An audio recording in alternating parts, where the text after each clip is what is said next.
hari di rumah selalu saya ajak ke masjid supaya dia tahu jalan yang lurus.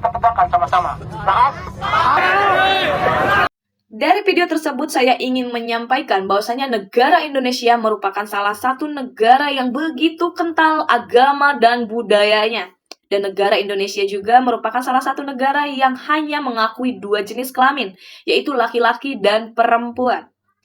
Dan untuk hubungannya, negara Indonesia hanya mengakui hubungan pasangan heteroseksual.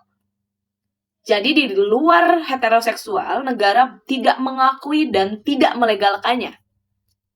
Sehingga ketika ada hal-hal seperti di video tersebut terjadi, maka sangat teramat wajar ketika mereka menganggap ini adalah suatu penyimpangan dan tidak boleh dinormalisasikan. Akan tetapi, di sini saya ingin menyampaikan dua pandangan dalam video tersebut. Dan berikut adalah pandangan saya. Yang pertama, kita harus sepakat terlebih dahulu bahwasanya ketika kita melihat pasangan heteroseksual ataupun sesama jenis melakukan suatu hubungan seksual ataupun melakukan bermesraan berlebihan di dalam ruang lingkup publik kampus, maka kita harus sepakat bahwasanya itu adalah suatu pelanggaran yang nyata. Karena kampus memiliki kode etik dan masyarakat sekitar pun memiliki suatu norma, adab, etika, dan agama. Sehingga ketika melihat yang heteroseksual aja sudah salah, maka masyarakat ketika melihat yang sesama jenis itu akan lebih salah. Dan yang kedua yang harus saya sampaikan yaitu adanya perundungan massal.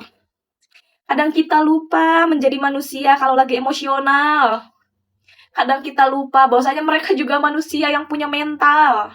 Kalau adanya perundungan massal, dua kemungkinan itu bisa terjadi. Yang pertama, mereka bisa makin menjadi-jadi dan teman-temannya yang sama itu bisa menjadi lebih gila lagi.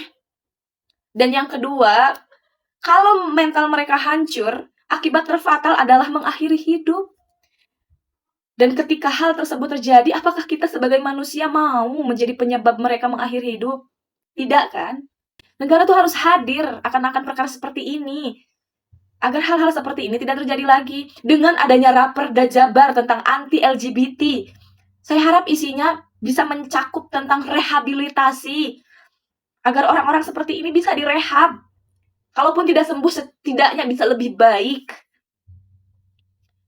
Kalau misalnya orang ODG jadi rehabilitasi aja bisa sembuh, orang yang pakai narkoba aja bisa sembuh, atau minimal lebih baik, mereka pun sama. Ketika mereka direhabilitasi, saya yakin mereka akan lebih baik.